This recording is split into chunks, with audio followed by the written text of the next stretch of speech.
Okay, ready to install na. Naka-torque na siya og 20 foot-pound sa pressure plate. Ang flywheel naka-torque og 76 foot-pound. Nakasentro ang friction plate gamit ang alignment tool. Naanapoy grasa ang input shaft. Throwout bearing installed na. Naanapoy grasa ang iyang slide dananan. Limpyo na ang iyang fork. Naka-attach ang spring. I think we're ready. Let's see the scattered. Kumataon na to.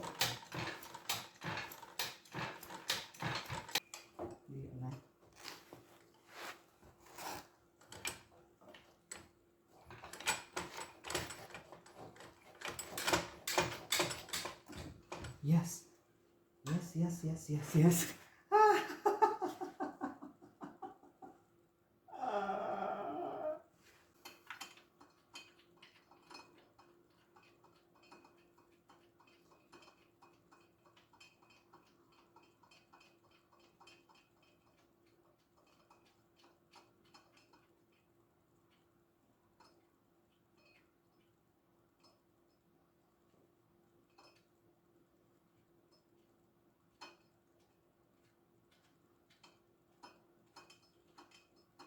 Okay.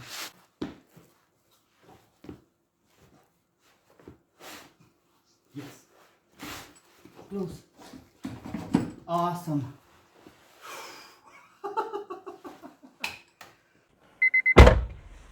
Hi, ultimate test by. Okay. Mo shift siya kung paong, which is expected. Mapunin na tabo last. Lang ha. Lainap. Murgaan na kayo ang clutch. Humo kayo ang clutch. Maglahi ra sa una. Let's see.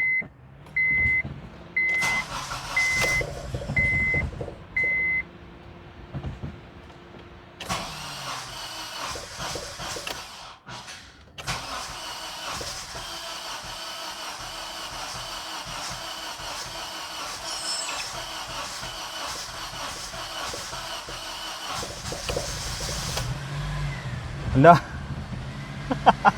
Wala ni under. Hopefully mo shift na siya.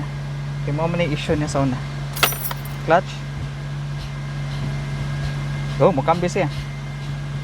Okay. 1, second gear, third gear, fourth, fifth, reverse. Mo cambio na siya pero humo kay siya clutch.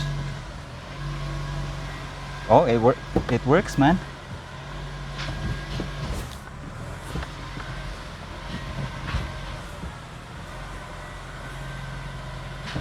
Okay. Magana. Kuya Juan kung kalit da. Di naman siya mo andar hinoon. Pero okay ra. Salamat sa tanan reaction. Salamat sa pag-uban sa video. Kay bawo ko nga tag-as sa mga video boring kayo samot nagdili ta kasabot unsay mga gipangyaw-yaw dito. Ug sa tinuod man dili pug kumayo nga storyteller. Pero daghan kong nakatunan bay. Number 1 kay medyo nawawa ang akong ulaw sa camera. Nakat-on ko nga musulti ginagmay. Og nakaingon ko nga basig pwede na nako padayonon.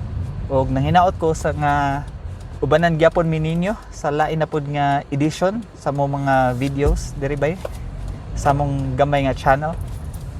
Gamay man ta pero solid. Daghang kay salamat ba mga family, mga kaparyentehan, mga friends. Salamat kayo inyong tanan. Unya diri lang sa kutob mopauli nako kay sa oras na alas 4:15 sa kadlawon nahuman ako ang akong repair og nagtuyok na lang ko diri. Daghang kay salamat hangtod sa sunod nga mga videos bay. Cheers.